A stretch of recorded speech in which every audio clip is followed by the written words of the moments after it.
Nico Hulkenberg isn't legendary because of titles, records, or champagne showers. He's legendary because no one has suffered in Formula One quite like this man, and still kept showing up.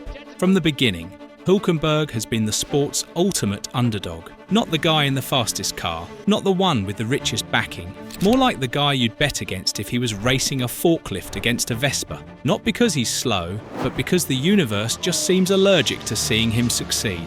But despite that, he delivers, over and over again. It's like giving a man a paper airplane and watching him fly it to the moon. You give Nico a brick on wheels, and he'll still find a way to drag it into Q3. His F1 journey kicked off in 2010 with Williams, a team so financially dehydrated they were practically crowdfunding pit stops. But Hulkenberg wasn't fazed. Within just a few races, he was out-qualifying his veteran teammate and scoring points. And then, in Brazil, he did the impossible. He took pole position, on raw pace, in the rain, in a midfield car. It was one of the most jaw-dropping laps in recent F1 memory. And then, nothing. He finished 8th in the race because, well, Williams was still Williams. But that one lap lit up the paddock.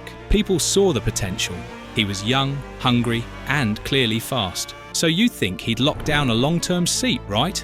Wrong. In what can only be described as an act of motorsport blasphemy, Nico lost his drive the next season. And not to some prodigy or world champ, but to Pastor Maldonado, a man best known for making carbon fibre shrapnel a regular feature on race weekends. Maldonado had one thing going for him: money, lots of it, brought in by sponsors that could buy a seat faster than Nico could set a lap time. And just like that, Hulkenberg was out. Booted from the grid despite being one of the most promising rookies of the decade. But you can't keep a real racer down. In 2012, he clawed his way back in with Force India. And even though his career path started to resemble a roller coaster built by someone with a grudge, he still made every opportunity count. That year in Belgium, 4th place, in a midfield car. And in Monza 2013, he stuck a Sauber, yes, a Sauber, on the second row of the grid, P3 in qualifying. It was like watching a chef make a 5-star meal with a microwave and a spoon. And he wasn't done. Korea fought Mercedes and came home 4th. Japan, Austin, Brazil. He kept pulling results that didn't make sense on paper, but somehow did in a Hulkenberg universe. Then in 2014, he hit the most Nico stat ever, finishing 5th 4 different times. No podium, just consistently banging on the door of greatness while it never quite opened. And while he was still grinding away in F1, he moonlighted as a world-class endurance racer. In 2015, while still juggling his F1 commitments, Nico entered the 24 Hours of Le Mans and won. First try, like it was a casual track day. By this point, you'd expect him to have landed in a top team, or at least scored a podium, but no. Despite delivering results, making underwhelming cars look respectable, and not accidentally punting people off the track every Sunday, the F1 gods still hadn't smiled on him. Because for Hulkenberg, every time glory was within reach, it slipped through his fingers like wet soap. And then came 2012 in Brazil, the day Nico almost rewrote his legacy. It was wet, chaotic, the kind of race that turns midfielders into gods or memes. And Nico? He was flying, overtaking left and right, leading the pack at times like he belonged there. The win was right in front of him. And then he sent it, a little too hard, tried to pass Lewis Hamilton, made contact, and just like that, his hopes were shattered. What could have been his first F1 win turned into another chapter in the tragedy that is Hulkenberg's career. He still talks about that race with a twinge of regret. The podium was there, the win was there, and then it wasn't. But he kept going. Singapore 2017, he was running P3. Again, the chaos of the first lap carnage had opened the door for him, and 5 laps later, his car basically gave up and caught fire. Renault reliability, folks. Nothing like building suspense before ripping out the audience's heart. And how about Abu Dhabi 2018? Nico wasn't even in podium territory, but that didn't stop the F1 gods from sending him flying. A minor love tap from Romain Grosjean sent his car flipping upside down like a pancake, up in flames, hanging by the halo. It was almost symbolic.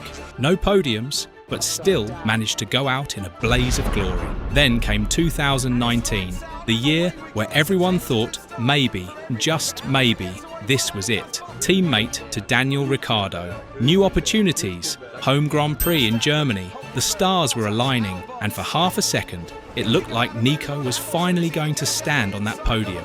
And then, heartbreak again. Turned in just a bit too hard, slid off into the barriers. Race over. Crowd stunned. Nico stunned. He was so close. Again. And just when you thought it couldn't get any crueler, it did. Barely a month after that crushing crash in Germany, Renault dropped the hammer. Hulkenberg was out. Replaced by Esteban Ocon, from Pastor Maldonado to Freddy Krueger. Incredible casting decisions from F1's most cursed HR department. It felt like the end of an era. All that talent, the flashes of brilliance, the ridiculous consistency, reduced to a footnote because the guy couldn't land a podium. Not because he wasn't good enough, but because fate wouldn't let him. But Nico wasn't done. Not yet. In 2020, Racing Point needed a last-minute stand-in. Guess who got the call? With no proper prep, no simulator time, barely enough time to put on the race suit, Nico jumped in and delivered. Qualified P3, finished P7. Then, in the Nürburgring, he was told 4 hours before qualifying that he'd be racing. Started dead last, fought his way up to P8 like it was nothing. It was wild. It was gritty. It was pure Hulkenberg. The dude's adaptability is almost unnatural. You could wake him up from a nap, hand him a steering wheel, and he'd still find a way into the points. Doesn't matter if it's a tractor or a tank, Nico figures it out. And this is what makes him different. Not the wins or the stats or the silverware. It's that no matter what, he keeps showing up and performing. He's the guy you call when everyone else runs for the hills. And somehow, even when he's down, he's never out. Fast forward to his recent run with Haas. And no, the car still isn't great. It's basically a glorified wheelbarrow with an engine. But you wouldn't know that watching Nico drive it. Over the last couple seasons, he's consistently dragged that car into Q3 like it owed him money. 17 Q3 appearances in 2 years. 17 with a Haas. He's turning scrap metal into qualifying gold. And the best part? It's not a fluke. Take Monaco 2024, one of the most punishing circuits on the calendar. One mistake, and your day ends with a carbon fibre jigsaw puzzle. Nico? Calm, calculated, laser-focused. He and Kevin Magnussen brought home Haas's best combined finish in ages. It was the kind of performance that had the garage giving each other high fives like they'd just won the lottery. But if 2024 was impressive, 2025 is where Nico has started to truly cook. Not in terms of total points. He's not suddenly challenging for the championship.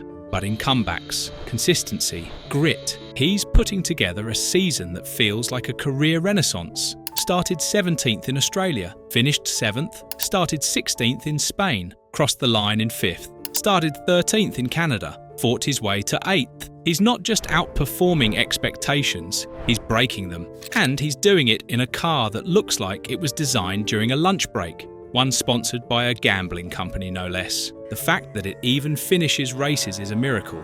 Yet somehow, Nico squeezes results out of it like a man possessed. Most drivers would have quit years ago, but Nico? He just digs in deeper. And every time he climbs out of the cockpit, you get the sense he's still got something to prove. And then, finally, came the moment that made it all worth it. Silverstone, 2025. Rain-soaked, chaos-fueled, and jammed with more drama than a reality show reunion. Cars were sliding like it was Mario Kart. Rookies were spinning out like they'd just unlocked the controller. And Max Verstappen was complaining about everything from his car's handling to the air pressure in the atmosphere. But while the grid was melting down, guess who was out there making perfect strategy calls? Not the pit wall, not the engineers. Nico Hulkenberg. In a race where following instructions would have led to disaster, he trusted his instincts. Ignored a bad call to pit for mediums, chose to stay out, then later called the switch to slicks at the exact right moment.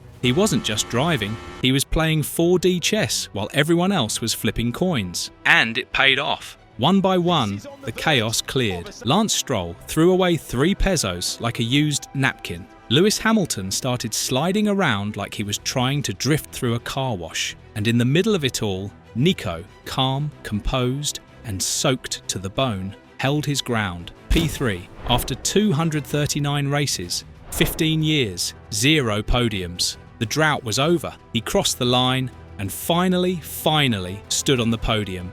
And sure, the trophy was made of Lego. And yeah, Lando and Oscar looked like they forgot how to celebrate, but none of that mattered, because Nico Hulkenberg had just erased one of the most painful stats in F1 history, and he did it on his terms. He didn't cry, didn't scream, just smiled and said his daughter would love the trophy. Class act to the very end. Nico isn't just a racer, he's a lesson in perseverance, a reminder that sometimes good things don't come to those who wait, they come to those who keep pushing, long after everyone else would have walked away. So what's the takeaway? In a sport built on billion-dollar budgets, perfect engineering, and ruthless politics, Nico Hulkenberg stood out just by showing up. Race after race, year after year, no drama, no ego, just pure grit. He may not have the titles, the records, or the legacy of an all-time great, but that moment on the podium, that was greatness. And honestly, if you didn't crack a smile when he finally got that podium, you might need to check your pulse. If you enjoyed this, hit subscribe, because every underdog has a story, and we're just getting started.